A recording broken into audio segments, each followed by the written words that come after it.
What happens when your worst fear becomes your reality? Hi, I'm Brent Cassity. Welcome to the Nightmare Success In-N-Out podcast, where we explore how to overcome your fears and nightmares and set yourself free. We're going to be exploring this topic with guys I was in Leavenworth with and others who survived their own nightmare. These stories can be inspiring, sometimes sad. There's some humor, but hopefully you can come away with a nugget of something that'll help you knock down some of the prisons you built up in your own mind. All right, welcome back, Nightmare Success In-N-Out listeners. This is where you come for what happens when your worst fear becomes your reality. How do you adapt, survive, overcome, set yourself free? I know I sound like a broken record, but please follow, subscribe, share, like this thing out. It really helps the show. Comment too, always great. So who are we talking to today? Well, for those who watch this show weekly, I'm not in my studio here. I'm interviewing Brandon James, and I'm over at his studio. And he was nice enough to, Skylar's behind the deal here doing his thing. And thank you, Brandon, for letting me come over to your place. We're actually St. Louis guys, so we're just down the street from each other. So this is nice to be able to do it face to face. Heck yeah. To tell you a little bit about Brandon. So Brandon James, he's an entrepreneur. He's a podcast host. He's a motivational speaker. But the crazy part of his story is about 6.5 years ago, Brandon was walking out of prison with nothing, thinking the world was over and it would be better off without him. And he hit that rock bottom moment. And what he's been able to do since that rock bottom moment and stepping out of it, he created Brandon J. Roofing, one of the biggest roofing companies in the state of Missouri. Doing over $60 million annually now. It's one of the most respected roofing companies in the state. And like I said, he's a sought-after motivational speaker, coach, podcast host, whatever it takes. One of my favorite quotes that I heard him talk about on another show was, you either are a victim or a victor. You have a choice. And that's the way that he's built his company culture. Brandon's built a company that has incredible training. It's got incentives that helps people thrive. It's motivated on recognition.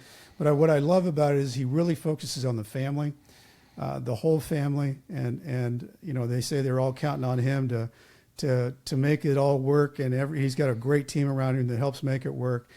And he does a lot with the community. And they always are looking for ways to make things better in the community, which I love. I can't wait to unpack all this with Brandon, but before we do, I want to recognize our show sponsor, Auto Plaza Direct. You know, who likes spending a couple of weekends walking car lots, looking for a car, then you spend 4 or 5 hours in the dealership to buy a car. It's kind of like a root canal appointment. Well, there's a better way to take away all that pain and hassle getting a car. It's called Auto Plaza Direct. They're your personal car concierge. Just tell them the car you want, what you can pay, and they'll go find that car for you. They'll negotiate your best price. They also offer you warranties and financing. It's all full service. Go to autoplazadirect.com to get started with your personal car concierge, the new hassle-free way, the car buying experience you deserve. Auto Plaza Direct. Tell them Brent from Nightmare Success sent you. Brandon James, welcome in, my man. Thanks, you. Thanks, man. Thanks, Brent. Thanks for inviting me over to your place. Absolutely. No, thanks for coming. Super glad it all worked with the schedules. And, yeah, definitely glad to get to meet you face-to-face and get to jam out with you for some time today. Well, I kind of hassled you a little bit because I really wanted this interview. And, you know, sometimes I do that just when I know that you're busy. Yeah. I'm really glad that you made time to do it. But, man, am I fascinated with your story. One of the things I was just talking to you guys about before we started filming, we've got two audiences in this world. We've got the one that this goes out to on Spotify and Apple and all the other platforms, but we also go into the Adovo platform on the tablets in 1,100 prisons. And this story and platform is about breaking the narrative, that people who make a mistake, they can make something happen with opportunities with their second chance. And I think your story has all those elements. But I want to bring us back, Brandon, to before all this. Growing up as a kid, I know you talk about your challenges. Can you kind of bring us into that world as a kid growing up? Yeah, absolutely. Man, it was I had good parents, man, and just doing the best they could. and you know, there were some more unfortunate circumstances, and just shit happened at the end of the day. And you know, it was my parents separated, and I was really angry. You know, I turned to all the How wrong old would you have things. been when they separated? 10 Yeah, so or it'd been 11, somewhere right there. Like Yeah. 5th or 6th grade. And man, it's just like I had an older brother and older sister, and you know, I was angry. You know, I felt like, oh, okay, you stuck it out for them, but not me. Whatever. I'm the youngest. Yeah. And yeah, just was angry, right? And I just turned to all the wrong things. You know, I tried weed for the first time. I was probably 10 years old. Started drinking when I could get my hands on it. And, you know, then I realized very quickly that, you know, I like substances, you know, I like that numbing feeling. Probably an escape. For sure. And I realized I like to party just a little bit different than everybody else. And, you know, the first time I was incarcerated, I was 12 years old. You know, they put me in the juvenile system. And what was that like for you at 12 years old? Because, I mean, that's something that not every kid goes and experiences. Man, survival. Yeah. Like, I got to survive, you know. I remember the juvenile center. I'm from St. Charles. That juvenile center was full, and so they sent me to Vandervender, and so I was, you know, now I'm down in the city, and it was just the juveniles a little bit rougher down there, Yeah. you know, from St. Charles, Yeah. and it was just survive, you know, survive, and you know, I don't know, I was kind of. Did you feel like that was a mark on you coming out? Because you think I'd go back to school? You got to do all... Honestly, like I kind of was I was definitely attracted to the wrong thing. Yeah. You know, I just like wanted to do the wrong thing for some reason. Yeah. You know, and I don't know if it was attention or like I've thought about that. Why did I turn? Because I was always really good at sports, and I just kept turning to the wrong thing. Mm-hmm. And I really don't know why, but yeah, I went in and out of the juvenile system, and then I ended up getting certified as an adult when I was 16, and I moved in with my brother at that time and got an apartment and moved into his apartment, and you know, he's like, you're gonna pay half the bills and you're gonna go to work. And growing up fast. Yeah, that was he's, you know, kind of at that point in time, is like we work hard and we party hard, mm-hmm. you know, and that's just kind of what we did. Me and all my buddies got into the trades. You know, I dropped out of school, started swinging a hammer mm-hmm. when I was like 16, yeah, and just started went into the union when I was 18, and man, but I always had this other lifestyle I was living too, selling drugs, doing that type of stuff, and just living that lifestyle as well, and I knew it wasn't going to keep going on, like it wasn't going to last. But honestly, I couldn't see past. I didn't think I was going to make it to be 21. You know, everything was short term. So short term. And but the one thing I did was I went to work every day, and I stuck with the same trade. You know, yeah. I started building houses, and I was a journeyman carpenter by the time I was 23, and that was when I got incarcerated. How'd that nightmare land on you? What happened? Yeah, so I was essentially selling drugs, and you know, somebody tried to take them from me, yeah, and they got hurt, and I went to jail. You know, so you would have been 23. Yeah. I mean, that's a lot. I mean, and you had already experienced something pretty jarring at 12. Yeah. What was life like for your mindset going into that world at a 23-year-old age? How long were you supposed to be there? Well, I had a chance to get out early, and like 5. I ended up doing 10 years and just doing all of it. It's a lot of time. Yeah, and man, I felt so stuck. Like I just did not have a choice. Yeah. That like this is the hand you were dealt, mm-hmm. and in my mind, I had to figure out how I was going to figure out how to do the wrong thing the right way is what I was going to figure out. You know, and that was like my big aspirations of like how that, you know, when I was a kid, I remember young going back, you know, and this is after my parents split, and you know, now, you know, we don't have much money, right? Mm-hmm. And I just remember going and just to kids' houses to play that, like they just had it all together, like the American dream, right? And I remember from like an early age telling myself like, that's not for you. That's only for people like who grow up like this, who grow up making all the right decisions.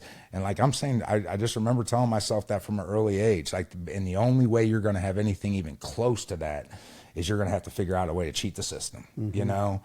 And I just told myself that lie for so long, you know, and just bought into it. And so that in my mind, it was like, okay, I'm going to be the biggest and best drug dealer I could ever be, you know? So weird, because I just interviewed a guy, Owen Hansen, and he was a good athlete. He went to USC, and then when they won the 2 championships back to back. But his thing is that he was just a surfer kid. His dad was a construction worker, and he never felt like he fit. And so he got into dealing drugs in college and kind of became the guy there. And when he got out, his friends were going to the NFL, and he wasn't. And so he became the biggest bookie in the United States. And then got in charge with the cartel, which was a long story. But what's interesting about that is how your mindset can get into that role. Like you get almost like tunnel vision into this is what I've got to do because I don't fit. And then everything else you can rationalize. Yeah. That was, I definitely, when I was younger and coming up, I never felt like I quite fit in anywhere, you know? But it was like going through all of this stuff, like as I was younger, and it's like, and today looking back, man, and even as we're sharing this story, looking back, man, I can see it all, like God used it all as a divinely crafted plan to create the man I need to be today. Wow. That's deep. Yeah, man. That's I know. deep. So when you doing that amount of time, there's all kinds of ways that people do their time in prison. How did you choke that down? Like, how did you eat that elephant? Yeah. I definitely was not a model inmate, you know. Man, I remember going in there, and I just had the mindset of I couldn't, you know, it's my first time in prison. You know, I knew a lot of people in here. I didn't just make a mistake and go to prison, right? Yeah. And this is where I belonged. And, you know, I had it in my mind that, you know, I couldn't be successful out in the real world. Like I couldn't live right out there. I couldn't be successful out there. I'm gonna at least be successful and like live right in here. And I wasn't meaning like up to like the guard standards, right? And it's like, okay, so what do I need to do that? Right. And I like, what do I need to do to get have power, control, money, all of it, you know? And I just started handling myself accordingly. You know, it's like out of that 10 years, I did 6.5 in the hole, you know, it's a long time in the hole. I mean, it wasn't flat. It was, you know, the longest time of flat was just right at 2 years. And, you know, but it was a year here, 6 months there, you know, the shortest time was, I think, 4 months, you know. I got to tell you, people who haven't experienced that, and the only time I really experienced going in the hole is when they processed me, because in the federal system, they usually have a camp down the way, but they processed you through the big place. And the crazy thing is, Brandon, is you go in, and for me, I voluntarily surrendered, which is a very weird thing, just to have somebody drop you off and you just check in your freedom. You know, it's almost, it's very weird for your mind. But one thing I was thinking when they put me in the hole was, I wonder if they know I'm not supposed to be here. You know, like this wasn't in my paperwork. Like, is this where I'm going to be for my 5-year sentence? And it's a real mind buzz because because you're only by yourself. So I mean, I guess sometimes you have somebody else with you, but how did you handle that time in that solitary? Man, it's like, if you don't know yourself going in, you'll definitely get to know Find yourself. Yeah. Routine though. Yeah. Stay just like routined. Yeah. Where, man, like just every day, stick to the same routine, working out, reading, doing like just developing a routine inside of this little 8x12 cell. Yeah. 8x10, whatever it was. And man, and just like watch the days till I see the board again, that the AdSeg board. Yeah. God, that used to like, ugh, man. And it would be so crazy because it was like after a certain amount of time, I think might think I'm crazy for saying, I think a set of like cabin fever sets in, Yeah. you know, and like a little bit of craziness because you're literally not leaving the cell. Right. And, you know, 3 showers in the middle of the night, you know, 2 a.m, cold. If you're not standing at your door, you're not getting it. And so it's like, man, reading, writing a lot and just working out, you know, but you adjust. And like people say, oh my God, I could never do that. And it's like, we really don't know until you're forced to. I was just going to say, I think one of the things that going through a horrific situation like that, I think one of the things that you come out not knowing because you've not been to that type of situation is what you can adapt to. Right. Yeah. Yeah. It's a weird dynamic what your brain does. And then if you do adapt to it, it does give you some kind of sense of weird confidence that I can do that. Yeah. There's nothing this world can throw at me outside of, you know, taking one of my loved ones from me that like, man, I can get through anything. I feel like, I've caused more pain and discomfort to myself than 99.9% of this world could throw at me. Right. And so it's like, that's the mindset I try to meet each day with and remind myself of. So Brandon, I mean, so it's a long amount of time in that type of situation. When you started getting 6 months to a year, knowing that you were going to get out, what were you thinking about reentering society? Like, what did you have go? Because everybody gets freaked out. Yeah. And I know that sounds a little weird. Like, why would you get freaked out about getting out? And I think the reason why is because it's kind of like the old Shawshank Redemption movie. You get so used to this bad, ugly routine that becomes the routine you know. Yeah. And you get so far away from society freedom that becomes kind of like the unknown. Right. And so people get anxious when they know that they're heading back out into the real. Sure. What were you thinking? Man, I was so far gone, you know, and just on that side, that like the dark side, essentially, you know, I was thinking that everyone is going to look at me and be able to tell everything I've been through and done. Like I was just, you know what I'm saying? Just a lot of fear of being judged and just fear. And, you know, so I was going home to my mom, like, so my mother's a saint. I have really good parents all around. And, you know, I was going home to her house, right? And, you know, she's a retired school teacher, volunteers at church. She retired with 2 masters and a PhD. Smart lady. Yeah, right? So when I told her I was dropping out of school, she was not, obviously. I bet she didn't think that was the great number one idea. No. But so with that being said, I'm going, and she's just an awesome woman, right? Great, she's a saint. I was going home to her house, and you know I got a good job waiting on me. My brother, you know, he's got a company. He was getting up and going. And I go right to work with him. I'm a journeyman carpenter. I always have that to fall back on. I got all the opportunity in the world out there for me, and a family that loves me. But I'm bringing me with me, you know. And the only thing I had been developing in myself was like a monster, you know, honestly. And you felt that? Yeah, every day I'm just plotting and scheming, you know. And it's like just, you know, I was part of a legal organization, and I was definitely all in with that. And you know, that was like, it's what I ate, breathe, sleep, and eat. You know, at the end of the day, and it's like I couldn't see anything else for my life.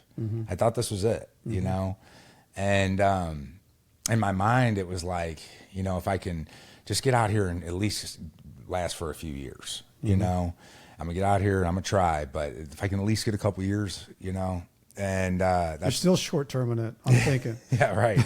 And so, you know, when I go home, it was, man. Well, even leading up to it. Did it feel like you'd been gone a long time they had no. Now come back is like, no, it did not. And that's like, it's scary. Yeah. It feels so short. It's scary. Yeah. You know? And if I'm not intentional, I'm intentional about, I wake up in a prison cell every day. I vision that. Yeah. And I'll explain that deep, but like, I don't ever want to forget it. Yeah. You know? That's one thing I do every morning when I wake up. Is right when I wake up, the first thing I've got a pretty strict morning routine that I've stuck to, that I started doing when I was inside, and just I realized the power in that discipline and just kept it going. But one of the things I added to it was, you know, for the first, like, I don't know, 15, 20 seconds, I close my eyes and I'm sitting in a prison cell. And I'm sitting on the bunk, and I walk to the back window, and I look out the window and see nothing but, you know, fences and razor wire, maybe a patrol car coming. I look out, I take the, you know, 4 short steps to the front of the cell, look out to a casket-shaped wing with a guard walking, jiggling his keys, and I live in that for a minute. And then I open my eyes, you know, and it's like to the beautiful home I get to wake up to, you know, all of the blessings of today, you know. Yeah, I think that's interesting. You kind of gave me goosebumps with that, because I have these 2 leather things I wear around my wrist that a guy made for me while I was at Leavenworth. And when I put these on every day, I think about, you know, this is better. Yeah. Or what's going on right now is a lot better. Yes. Yeah, but I think about it every day when I put them on. Yeah. Yeah. It's easy to forget. Yeah. You know, and I didn't have, like, and to my advantage, you know, it's like, I think, well, and as I came home, I fell right on my face when I came home. Like, that was like the worst 6 weeks of my life. And let's talk about that, because I think that's one of the hardest things. Well, I think it's one of the biggest surprises for people who go through what we've gone through, is that you think that the prison thing is going to be the hardest part you're going to go through, and it's really hard. Right. I think the biggest surprise is the reentry. And people struggle so hard with that. And I think a lot of it too, Brandon, is like you brought it up, is like, what are people going to think? What do they think of me? Am I branded into, you know, do I have a scarlet letter on me? What and you got all these things that are just zooming in your mind, and everybody's looking at you. He's got to be so happy to be out of prison. Right. And you are, but man, you've got 1,000 things rushing at you, like you're trying to jump in a moving car. Yeah. I remember my mom came and got me. Came home from the hole. Yeah. Under investigation. And it was, you know, my mom and my stepdad and my niece came to pick me up. And we, you know, I remember getting home, and man, I just, like, they just want me to be okay. And, you know, so I remember just getting home and just having the feelings like, man, they have no idea who I really am and who they just let in their house. And honestly, I thought they have no idea the monster they just let in their house is what the thought that came to me. And, you know, it was so, man, my brother comes and picks me up, and I'm at work that day, right? We're out at appointments, signing deals. And it was just so fast, right? And like for the first, like, maybe 24, 48 hours, maybe 30, I don't know. Everything was kind of okay and just moving really fast. It's an adrenaline rush. Yeah. And then all of a sudden it was like, the second day out, I was riding with my brother, and we were driving to jobs or whatever. And man, I just got hit with this like 100 forms of fear and anxiety. And it was like, you have no idea, because, like, okay, I'm in this mindset, it's like, okay, I do want to try to do the right thing. And then the very next, you have no idea how to do the right thing. You have zero idea how to live out here. And that was like, man, that just hit me like, so, like, just like 100 forms of fear and anxiety all at once. Overwhelming. Yeah, man. And, you know, I got the organization I'm part of, like, they can't wait for me to come, like, because they're on the streets and, you know, inside. Welcome you back. Yeah, absolutely. And they can't wait to see me. And, you know, we got big plans. I built myself, you know, I'm somewhat of a figure in that world. And, you know, Brandon's coming home, or, you know, things are going to happen. And so I remember riding my brother. I was like, man, just take me home. And in my mind, it was like, I just had to go around like who I was comfortable around. I told myself that bullshit. Like, man, you just have to go be around these people. Like, that's the only people you're safe around. And the only people that get you. And that's what I did. And I remember, man, I told my mom, and, you know, the clubhouse a couple hours away, and I'm gonna go stay the week, a couple nights, and tell my mom it's like a Wednesday, I'm back Saturday, and she's like, okay. And I gave her some, you know, line of BS. I'm going to see some girl or whatever. And, you know, as I said, I'm gonna be back on Saturday. She's like, okay, well, just don't forget, it's my birthday. I really want you to go to church with me. Okay. And it's like, yeah, of course. Yeah, of course I'm going to be back and go to church with you. You know, she came every other weekend, and I was in damn near every prison in Missouri. Yeah. And, you know, it was, of course I will. You know, I go up to the gathering, and before you know it, you know, I'm getting handed some stuff. It's like, here, you know, get on your feet type of thing. And, you know, it was, man, it's like I didn't want it. I didn't take it at first. I came, you know, it's like I ended up taking it, man. And it was just like off to the races, you know, and before you know it, it's like we're clear across on the other side of the state doing this, that, and the other, and just ripping and running. And, you know, it's Saturday night, and I'm 5-6 hours away from St. Louis, you know, completely out of my mind. And all right, I'm gonna start driving in the middle of the night, and I'll be back ready for church, you know. And I just sat there and watched the clock until 6 o'clock in the morning. My phone started ringing, and of course it was my mom. And I just declined the call and just told her I'm sorry. And I turned my phone off, and it was like, man, still, no matter how out of my mind I was at that time, I still remember like the feeling of like, you are nothing but a selfish, self-centered piece of crap and garbage that gives a damn about nobody but yourself, you know? And that's what I am, like, like in my disease, doing all that, like, and it was like, at that point in time, the best thing I could do was just go remove myself, grab my things and remove my mom from the tornado that I'm about to turn into, you know? And that's what I did, man. And, you know, it was I went and grabbed my stuff, and I just took off and was running with those guys, and more scared and terrified than I've ever been in my life. And not like, I'm scared to go, you know, confront somebody or something, like, just like scared of yourself. Yeah. And like any day, any minute, let's get, like, I'm on my last day here, you know, like I probably won't see tonight, you know, that's the way I was moving. And, you know, I was also talking to this girl at this time. You know, I came home at, you know, just been 10 years, you know, so like phones, technology, Facebook, you know, and, you know, of course, I started messaging all these girls I went to school with. It's like, all right, who's divorced, right? I'm back. Who's free? Yeah. And that's right. And I'll be damned if one didn't message me back, and we get to talking. And she starts telling me about this just awesome life she has. And I could tell her something different right away. And she's like, well, yeah, like I'm sober. And I'm like, what's that mean? Like, you just smoke, you just drink, you just pop pills. What's that mean? She's like, no, I'm free and clear of any mood and mind altering chemicals, and like, have this awesome life. You could have this too, you know. And I just laughed, like, that's cool, that worked for you, but you don't get it. Like, this is who I am. You don't know me. Right. And she said, okay, well, if the pain ever gets bad enough, it's an open invitation. Just let me know. And we just kept it like, it just stayed like that. And we would FaceTime every day. She was kind of like the calm in the storm, but I would never go around her. Right. And, you know, she worked a recovery program and was, you know, offering to introduce me to some people in it. And, you know, so fast forward 4 or 5 weeks down the road, the pain had gotten bad. You know, I was, man, I had failed miserably all the way across. I lost the packages. I lost the money. I completely out of my mind. Yeah.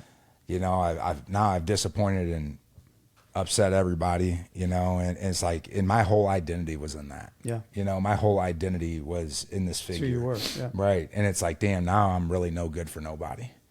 And I remember I was sitting on this bench in Riverfront in St. Charles, and I sat there on this bench, man, and it was like the whole world came crashing down on me that day. And,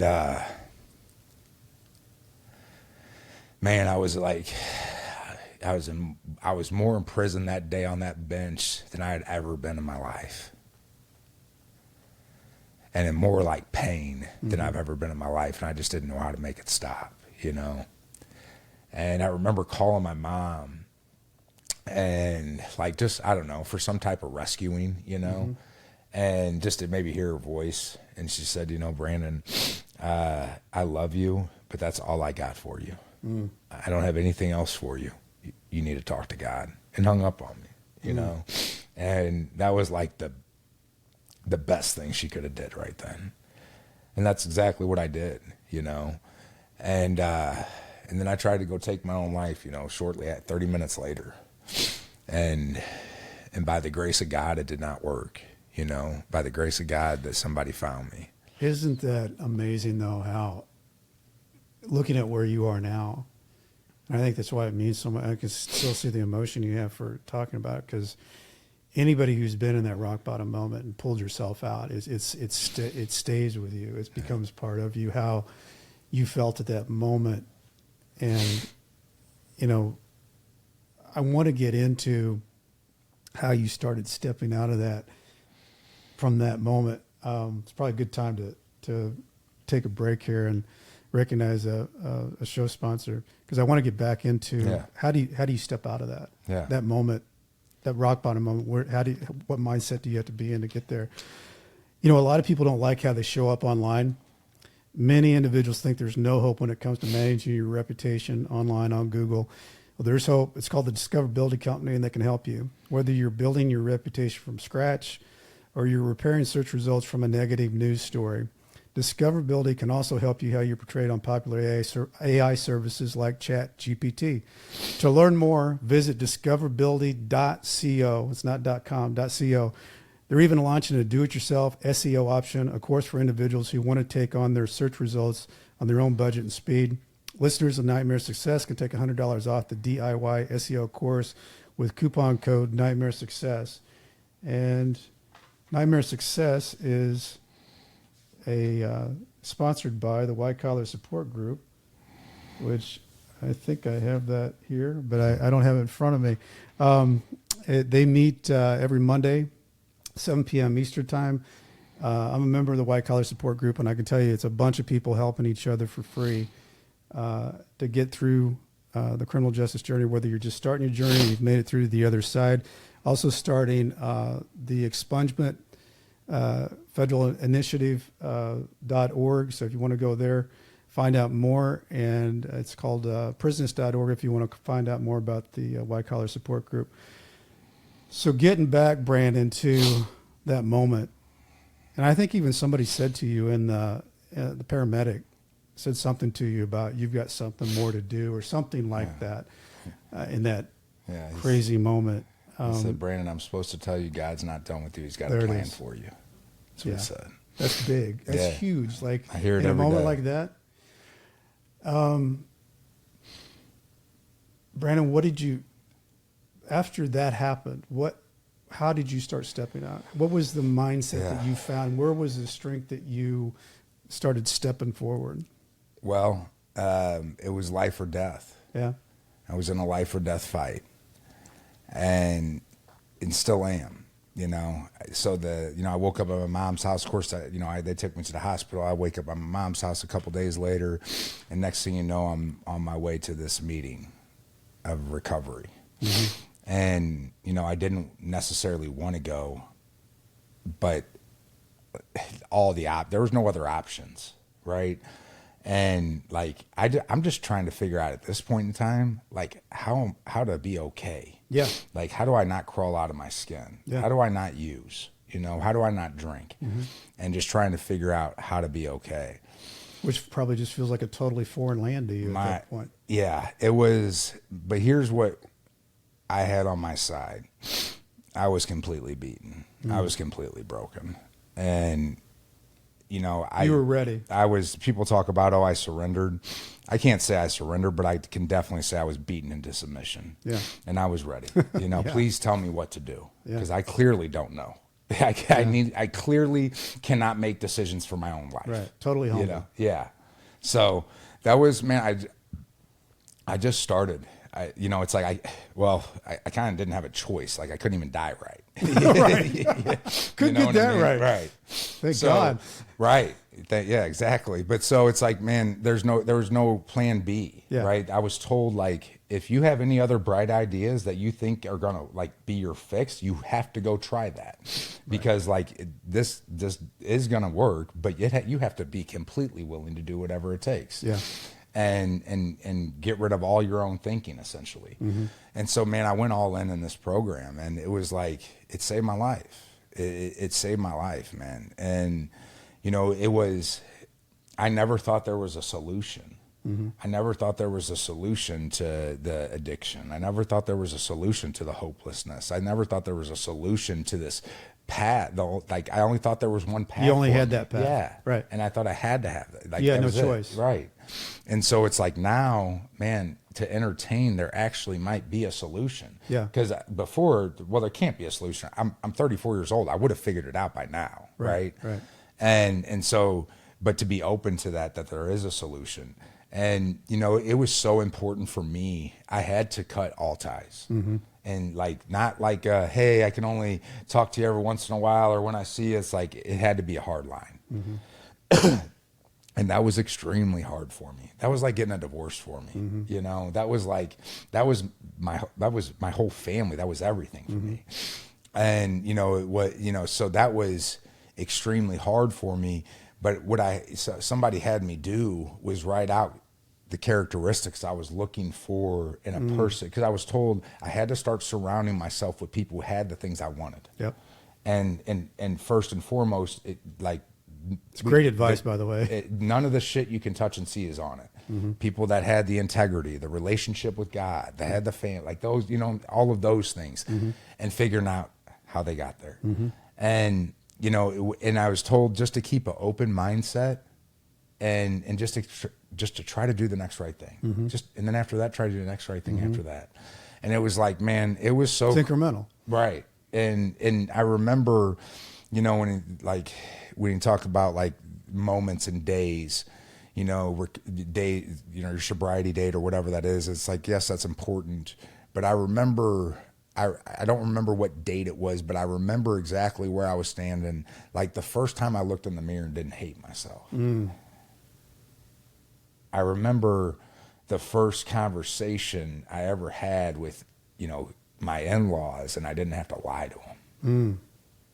That was the first conversation I had ever met somebody's parents and didn't have to lie to them. Wow. About who I am. That's deep. You know, and I remember that feeling walking out of there. And it was like, man, that was the stuff that started happening in those next months, you know, and I'm going to meetings every night. I'm doing, like, I'm in a spiritual fight for my life. But you're doing the work. Right. I'm all in on developing the spiritual foundation. And, you know, I went and got back, I got my job back in the union. I went and, you know, I was hanging hardy board siding on a new construction site. And, you know, I was there for, I don't know, a few months. And I remember it was like January when I got on out there, maybe a little before that, but I'm out there and I'm working 50, 60 hours a week. You know, I'm having to get rides there. I don't have my license or anything like that. I don't have anything. I'm living at my mom's house. I got a 300 credit score. She just had to buy me a cell phone. That's where I'm at. Gotcha. And I'm looking around thinking like the neighbors across the street were probably my age. Yeah. You know, and I'm looking around at everybody else my age thinking that this is going to take me so long to get caught up. Yeah. And so I wrote everything what I considered to caught up to be, you know, and I wrote it all out. And by my plans, it was going to take me like 5 to maybe 7 years at the most, what I consider caught up to be. And it wasn't, I wanted to be able, you know, it was first the relationship with God on there. I wanted to be able to heal this relationship. I wanted to be able to save this amount, buy this truck, get my license, get insurance, you know, that type of basics. stuff. Right. And then eventually it's okay. I want to be able to buy a home, and then be able to buy an investment property. That was what was on there as far as tangible things. And, you know, and you wrote it down. I wrote it down, and I went and showed him with the mentor I was working with at the time. And we went over all of them. He's like, man, those are awesome. You know, and he's like, but here's the deal. He's like, if you don't if you don't establish the truly priceless assets, you're going to die, and you're not going to get any of that shit. And if you happen to get lucky and get some of it, you're going to lose it anyway. And I believed him, you know, and I went all in on developing those priceless assets and doing the maintenance required every day. And, you know, and I didn't lose sight of those. I stayed keeping them fresh in my mind. And it was so crazy because it was like, man, just stuff started happening. And it's like, damn, how'd that truck get in the driveway? How'd that happen? Yeah. And it was, man, I looked up and I looked up in 16 months and everything that was on that list that I thought was going to take me 6-7 years, every one of them. Yeah. And it was like, that's when I realized like a lot, I learned a lot over that. And one, realizing the power of intentionality and just knowing what we want. Yeah. And then, but I also realized a lot of things in this first season, man. Fuck, try not to get emotional. And one of the things is like that I'm the only one that binds me to my past. And if I can't get over that, I'm always going to stay there. Yep. Right. And so, like you said earlier, I really had to start looking at, like, I can't be a victim and a victor at the same time. Nope. And I don't like being a victim. No. And takes away all your strength. Man, I was a victim for so long. And really, honestly, probably up until like, I don't know, a couple months after I came home, you know, that I was really like actually willing to take ownership over it. Like, man, there's one person who's responsible for the condition of my life right now. That's me. Yeah. It doesn't matter what, you know, who did what, you know, 30, 40 years ago. Right. And so it was like, like I was mad at the state and they did this and that. And it was like, no, it was all me. Like, it was all me.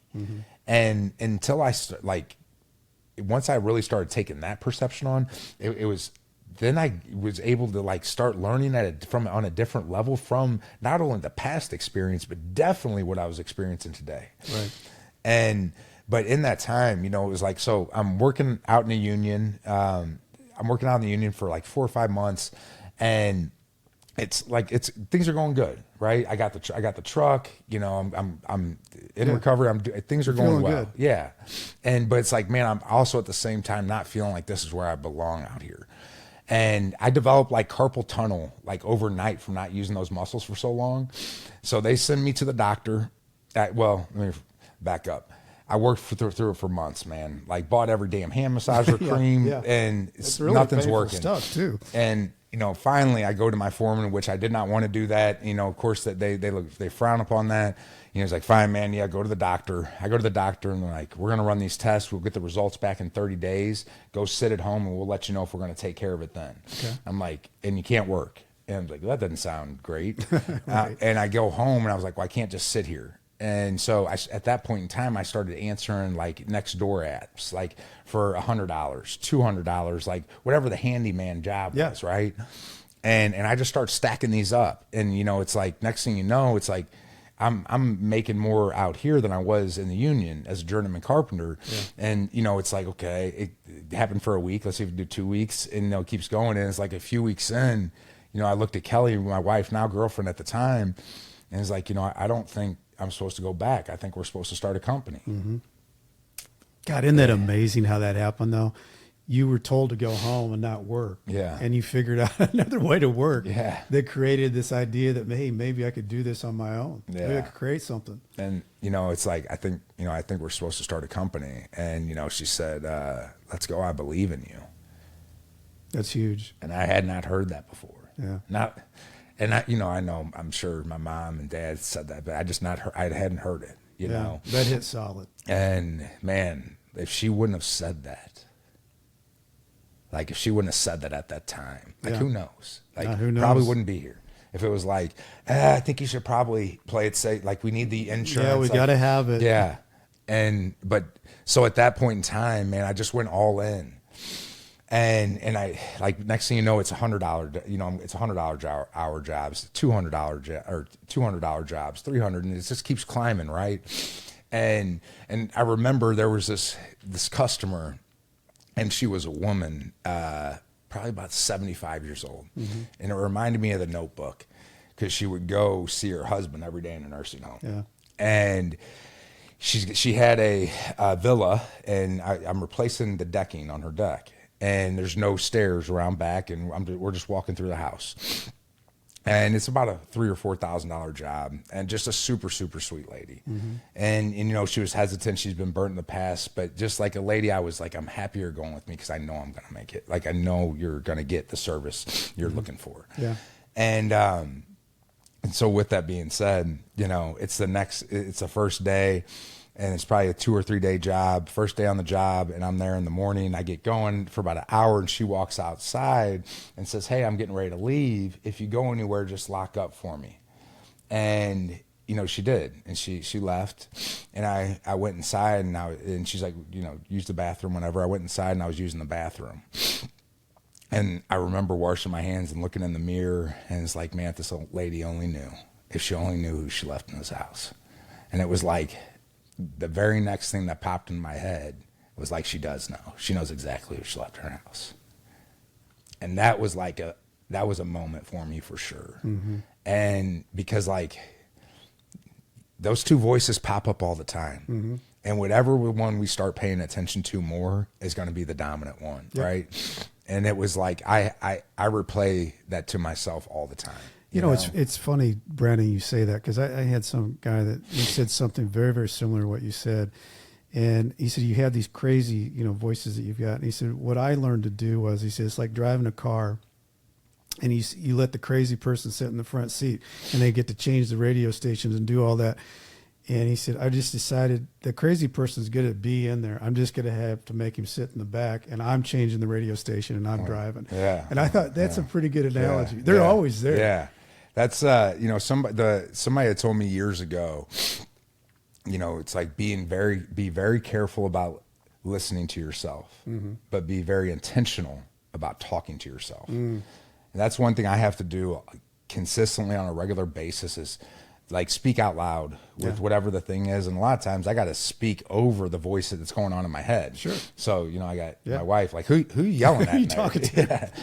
But no, it was, you know, so as I was going through this and starting the company, you know, it really started to take off. And I had the job started getting bigger and bigger. And I remember, was it roofing immediately? No, it was everything. It was everything. Anything you you'd need. pay me for. Yep. Right. And it was like Brandon J. everything. Yes. Yeah. Kitchens, baths, basements, decks. Right. And at that point in time, especially in the first couple of months, I mean, I'd come change your light bulbs if you'd pay me for it. Sure. You know, and literally anything. And it was, you know, so as we're going through that first year, you know, that now, like by the end of that year, you know, we're doing a lot of decks, some basement renovations, stuff like that, remodels, kitchen remodels, full kitchen remodels. Like it's going well. And I remember, man, I knew I'm making more money than I ever thought possible, but this isn't like where I wanted to stay. It's not about the money. It's like this keeping this machine going and growing. It's not where I felt called to, right? And so I broke it down to the simplest form possible, which is residential roofing, right? You know, it's a roof. You know, we're going to be done most of the time in a day, you know, and maybe 2 days. That basement, we're going to be in and out of your home for months, right? A lot of times. And really, so we stopped doing everything but roofing, and I focused on really getting down those systems and really building a brand behind that. And stopped doing everything else, you know. And at that point in time, that first year, I used to play a game. What's the least amount of money I could survive on? I had it down to like $120 a week, right? And I'm just saving, stacking. And because I just saw a bigger vision, and I knew that we needed capital for it. And, you know, at that first year, I'm wearing my tool pouches, you know, 12, 13 hours a day, doing all the back end work at night. And now, after this first year, I'm about to put the tool pouches down, switch to subs, and really focus on sales and marketing and building the brand. And that's what, and started knocking doors, you know, I never had any sales experience, and just started knocking doors and doing online That's an trainings. experience, isn't it? Yeah. I remember when I was a kid, I was 22, 23 years old down in Texas. And there's so many different things that happens when you are knocking doors. And it's also something that you figure out, you know, you're talking about systems. And if you pick up certain things and you create systems that you could duplicate. I had this lady, she was down in Caldwell, Texas, and we tracked all the numbers and everything, and she was getting into every door. Yeah. I thought, well, I got to go ride with her. Yeah. What in the world is she doing? And I found out that she wasn't using our language that we taught. Yeah. She was saying, I'm Sherry Elstner, and I'm from so-and-so funeral home, and I just need to come inside and visit with you for a few minutes. I thought, damn, she never asked him to come in. Right. She needs to come in. Right. She's not. Yeah. She's And not asking all of a that. sudden, that person at the door is not saying yes or no. Right. And that's what little kids do. Right. I need to go to the park. I need to go swim. Yeah. And we changed everything, overnight on that. But it's funny how, you gain a whole nother sense of humility. Yeah. But you also gain confidence when you do that. For sure. That's like whenever I started out there, man, I knocked doors for like the first month and a half and didn't get a deal. But I just kept trying the new things, right? And by the end of my career out there, I would literally go on like 3-week-long streaks where I'd close every person I talked to. And one of the big things I stopped doing was I stopped asking questions and just politely telling them what we're doing, and that's what we teach our entire team now. And that's, so with that being said, man, over the next couple of years, I ran as hard as I could out in that field, right? And knocking doors, working sun up to sundown. And, we building the company, scaling the company. And, I'd have like anywhere 4 or 5, maybe 6 sales consultants, and at that time, we're in the first 2-3 years, it's, man, I'm getting asked a lot, like, Brandon, why do you care if I drink every night? Why do you care if I go to the gym? Why do you care if I save money or how much money I make? All the things, right? And, you're being unreasonable. You're expecting too much. And it used to make me question myself, because it is like, man, I really do truly do my best to live by all this shit I say and talk about. Right. Do I you do are that. Yeah. Do I embody that? Right. And do I do it perfect? Absolutely not. But that is my intention every day. And, so it used to make me question myself as a leader, Brandon, you're expecting too much. And I learned through experience, man, over the years, I wasn't expecting too much. I was just looking for it in the wrong people. Right. And, at this time, I remember I started working with a professional coach right about this time. And, he's like, Brandon, where are you at and where are you trying to go? And then the next question, what's that culture like? The culture's okay, but so-and-so's got it messed up. Yeah. He's, Brandon's culture is only what you tolerate. And that was like a gut punch for me at that time. Culture's only what you tolerate. So he doesn't have it messed up. You have it messed up. Yeah. And I mean, and it's, you said you played sports. I played sports. One guy can screw up a team. For sure. And it was kind of everybody. Yeah. And I had let it get there. Right. And me just not knowing, thinking, wasn't thinking correctly. Yeah. So as soon as I got some perspective, right. And he's like, write out 25 characteristics you're looking for in a teammate, and then go remove. And then I call him back, and with that 25 characteristics, he's like, all right, I want you to go remove everything. Essentially, that's not that. And I did that. It takes some big balls. Yeah, you cleared it down to 0 to get back to what you were looking for. Well, it was in really down to 1, and he ended up having to get removed later anyway. Kind of just unhealthy loyalty, but regardless, I dialed in exactly what I was looking for. Yep. Right. And just this relentless rinse and repeat cycle of finding people that fits that mold. Right. And having a low tolerance for anything but that. Because I saw the opportunity in especially in all the positions, but the one I'm speaking on specifically now is in that sales consultant position, that if somebody really went all in on this, the impact that could have on their life. Absolutely. And it's like, man, I only want to work with people that are willing to go all in and stay all in. Right. And I only want the top producers, and that's it. And we still hold true to that, to where our bottom is other people's tops, for sure. Right. And just that standard inside of our company. And it's not about making the most money. It's about us just all truly doing our best and becoming our best. Right. And whatever the result of that is the result. Right. But not, so we focus a lot on the personal development, because people are making a lot of money. Right. And I saw at that time, did a kind of a high level overview. And like nobody was developing the people, and this super low level of success kind of plagued our industry, where people would, triple their income, maybe they start making 100 or 150, whatever, and they made that in 6 months. Well, now they're just going to take the next 6 months off. Right. And then they look up in 5 years and they're exact same place in life. Right. Right. And so we really want to work with the people that are going to take full advantage of it and truly go all in and stay all in.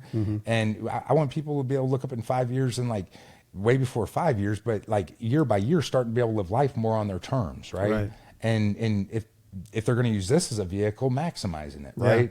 And so if they choose to use this as a vehicle, we want to give them all the tools to not only be successful, like in the roofing industry. No, you're building a self-development company. Right. Yeah. I mean, it really is. But that is what makes a really great company, though. Right. You know, and I think the right people really recognize that, and they're drawn to it, and then they thrive in it. But it took a lot, and it takes a lot as a leader to recognize what you want and then build that, because it's easier to just kind of let it go, let it flow. Everything's kind of okay. But and the other thing that you brought up, I don't want to gloss over, taking coaching. You know, there is so many people that don't want to humble themselves and ask for help of something that they don't know. But if you do that, God, it's fantastic. Yeah, I'll probably have, I will probably have a coach the rest of my life. Yeah. You know, so, and from my experience in this, right, and I had been in recovery, so I feel like, you know, recovery is a personal development program that your life depends on, you know, and it is like every personal development program I've been a part of, all is the same core principles and core values, essentially, as those 12 steps in recovery. But with that being said, I realized, like, okay, like in the first it was like between year 2 and 3, it was like all of a sudden we have this like $5-7 million machine. It was like, holy crap, how'd this happen? Wow. Now what do I like? If I don't figure out how to do like something with this and manage it, like it's going to all come crumbling down. Yeah. And so I started flying across the country to force myself into rooms of people who are there, you know, who were where I wanted to get it around the people that are doing it. Exactly. And I joined a mastermind, Apex, down in Texas. You know, Ryan Stuman runs that. And that was super beneficial for me. And, you know, it's like the personal development aspect of, somebody had told me, for anything to get better, the first coach I started working with, and this is before I started flying down to Texas, for anything to get better, I had to get better. And I looked at, like, I didn't look like I owned the company. I looked at it, and still do, like I get the opportunity to steward it. Yeah. And if I stop being a good steward of it, I'm going to lose it. And part of being a good steward of it is I have to go retain the information that these people need to be able to continue to grow. Yeah. And not to me, like me, myself, obviously as well. But so it's, man, I had to go figure it out. I had to go get this information so I could pass it back down. So I started flying down to Texas, and, you know, there was a lot of roofing contractors in that, home service industry contractors. And again, people, owners of companies that were where I wanted to be, and that were willing to share their information with me, were willing to help me, you know? Yeah. And that was like, but I had to be willing to be honest about where I'm really at. Exactly. And what I'm really struggling with, right?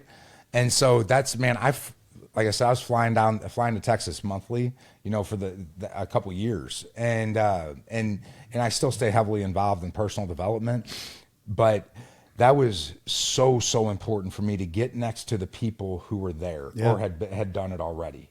You know, and you just whipped out a whole bunch of good stuff there for tips of people who want to build, because you can't stay in a box. You've got to reach out and get better, grow knowledge of, and then bring that back and implement. Right. But you can implement once you find it and you know what it is that you need it, and then you bring it back and you implement it, and then it grows even bigger. Right. And that's like, man, I don't know, when setting the ego completely to the side. You have to. And I do believe. And there's still ego. You know, people who are in business and they're growing companies, there's ego. Right. But you have to set it aside to humble yourself to go ask for things that you don't know. And people who are at the top of the food chain, it's really hard to do. Yeah. And like one thing I realized too early on is that, one, having the humility and to know what I don't know. Yeah.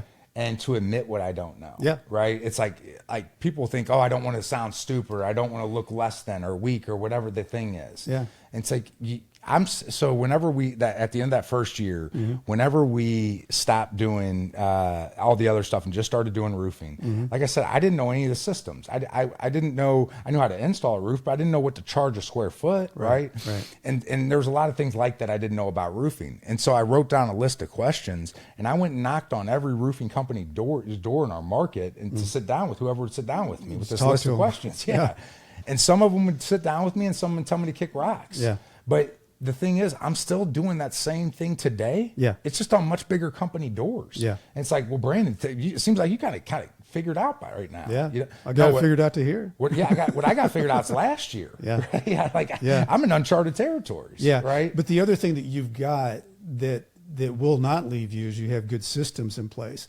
Yeah. And if you have good systems in place and those grow and duplicate, then you know what you can do it all. It's you know what, and I think a big thing, like, and I want to touch on it too really quick, is, you know, it's like, that's what's awesome about the world and country we live in. And, you know, for people that are inside, like I said earlier, we're the only ones that bind us to our past. Yeah. And the beautiful thing about the country we live in, if we're willing to be honest and do the right thing and truly bust our ass and have the faith, like, man, we can achieve damn near whatever we want out here. Huge point. And I think the other thing that's big, Brandon, is you're really good at telling your story. I think when people get out, and I don't think that's just for people to get out. For anybody who's stuck in a prison of their own mind, you've got to be able to step out and own your story, because if you don't own your story, somebody else owns your story. And that limits you to whatever you're going to do. But if you own it, you come to grips with it and you can tell it, it helps you grow and it doesn't limit you. And I think that's, so many people are afraid that they're going to be found out. Right. And the biggest thing is to be found out yourself, Exactly. and then share it out to whatever, to get whatever you need. That was, and to add something on that, you know, it was years before I shared my story like publicly. Yeah. I would share it in the recovery community or, Yeah. you know, out at a men's house or something like that, in that type of environment. But I was not going to share it publicly I was going to do it, but I needed more time. Yeah. I needed more time to show the world and have more evidence that I wasn't that person any longer. Yeah, right. And I constantly had a couple people in my ears like, no, man, you need to share your story. We want to go on this ride with you. You've already done so much. Yeah. Cause this was about, you know, 3 years in, 4 years in, life is looking awesome, right? Yeah. Like beautiful home, thriving business, beautiful wife, family, everything. Yep. And, you know, I ended up putting the story out there. I had a guy, whatever, he taped a bunch of my mug shots. You know, he printed them out, wrote a paragraph, like essentially we're robbing the insurance companies and all this, you know, unlawful stuff on it, and went and taped them to all the doors in the neighborhoods we were working on. I had one of my guys call me super upset, and he's like, man, I'm about to ruin your day. And I definitely was upset, but you know, I called a mentor and was like, all right, I'm sharing my story online tomorrow. I won't ever deal with this again. Yep. Right. And he's like, okay, let's talk about it. I like the idea, because we talked about sharing my story before. He's like, I like the idea of you sharing your story, but why are you doing it? Because if you're doing it as a tactical maneuver to get in front of some stuff, I don't think you're going to get the result you're looking for. So maybe pray about it for a couple days and let's revisit. And I took the suggestion. And in the meantime, I had somebody suggest to do this closer competition like a week later. Okay. And I was like, man, that's it. And they was sharing your story, right? But the whole point is I shared my story, the good, the bad, the ugly, the PG version, of course, out there to everybody. Yeah. And I knew that some people wouldn't like it, but I also believed that a lot of people would. Yeah. And it was like this, it was the second I put it out there, man, it was immediately like that 100-pound backpack I've been carrying around all of a sudden felt significantly lighter. And it brought me to a level with my team. Because it's not like I would lie about it. I wouldn't offer it up. Yeah, it wasn't talked about. Right. And so it just brought me to be able to lead my team and like on a genuine level. Genuine, vulnerable, all real. Yeah. And it was like, man, it just like magnified all of it in a really good way. Yeah. And it was like simultaneously, it was like 90% of the city started cheering us on. Yeah. 10% started hating. Yeah.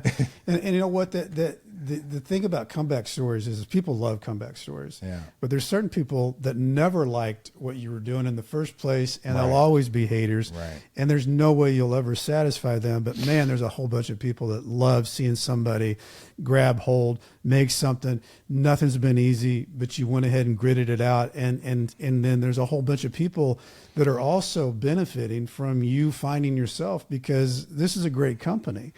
And a lot of families are benefiting from you feeling good about yourself and being intentional and knowing what you want. And if you don't know all the answers, you're going out and finding them. But it all helps, not just you, but it's helping all the people that are with you. And that's an impact thing. That's I've always told my girls, I got 3 girls, and I see, whatever you do, just make a difference. Yeah. Whatever that is, just make a difference with it, and you'll be okay. Right. And that's what you're doing, Brandon, with everything that's happened with you, which I should probably ask you, because I ask everybody this question when we come to this part in the interview, is all this stuff that happened to you, from your kid, the challenges and going through and then finding this thing that has made you feel the way you do now. What do you think's your biggest takeaway through all of this to everybody that listens to this show?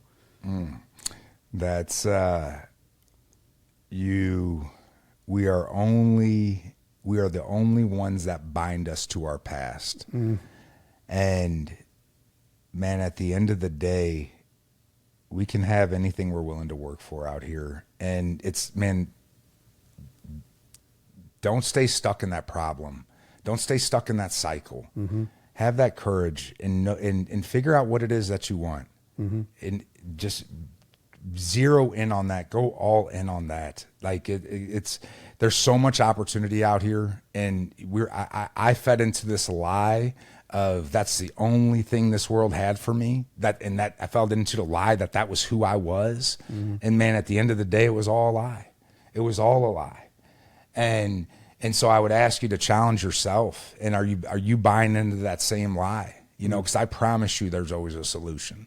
I'm living proof of it, man. And by the grace of God, we get to sit here and do this talk today. Yeah. But fight. It's gonna be it's gonna be the hardest thing I feel like we've ever done in our life. But man, it's so worth it. Just fight. I love it. What a great takeaway. For those people out there, what you just said there, everybody's built up prisons in their own mind. It's how do you get out of that, and fighting your way out is what you do. And you find your purpose, and you just step into it, and you find the answers and go out and get it and keep moving. And like you said, those crazy thoughts never, leave you. You shrink them down because you're talking to yourself about the good stuff. Yeah. It's just really good stuff, Brandon. I love your story. I love what you're doing. I hope you keep just doing more of it. I hope you get out there and speak more too. But you also have your podcast, Whatever It Takes. And I think you drop those shows every week and film on Mondays. And if anybody's looking for a book out there, I've got one, Nightmare Success, Loyalty, Betrayal, Life Behind Bars, Adapting, Finally Breaking Free. Leave a review on Apple. I don't know what it does with the algorithm, but if you do that, it helps the show. If you want to know more about what I'm doing, it's BrentCassity.com. I spell it wrong. I spell it with a TY and not a DY. And if anybody wants a roof out there and you're in this area, man, Brandon J. Roofing, they know their stuff. They just come over to my house. They just went over to my mother-in-law's house. There's a big difference in how they handle things. So I'm going to give a big shout out to Brandon J. Roofing, just on another path there. But Brandon, man, thanks so much for sharing your whole story today. Yeah, absolutely. No, I appreciate the opportunity. It's I try to get as much of the information out there to the people that need it that I can, It's good stuff, man. I also wanted to say too, if you guys want to check us out on WIT, Spotify. It's WIT. It stands for Whatever It Takes. And then hit us up on the socials, Brandon James on Facebook and Brandon J1122 on Instagram. A lot of Instagram followers. I think Brandon's got like 70 some odd thousand of Instagram followers. It's a few people that are listening to this guy's message. As I used to say to my people when I was writing my emails back and forth from Leavenworth, stay strong. I'll do the same. Brandon James. Thank you, man. Yeah, thank you. I appreciate it. It was really good. Nightmare Success, in and out.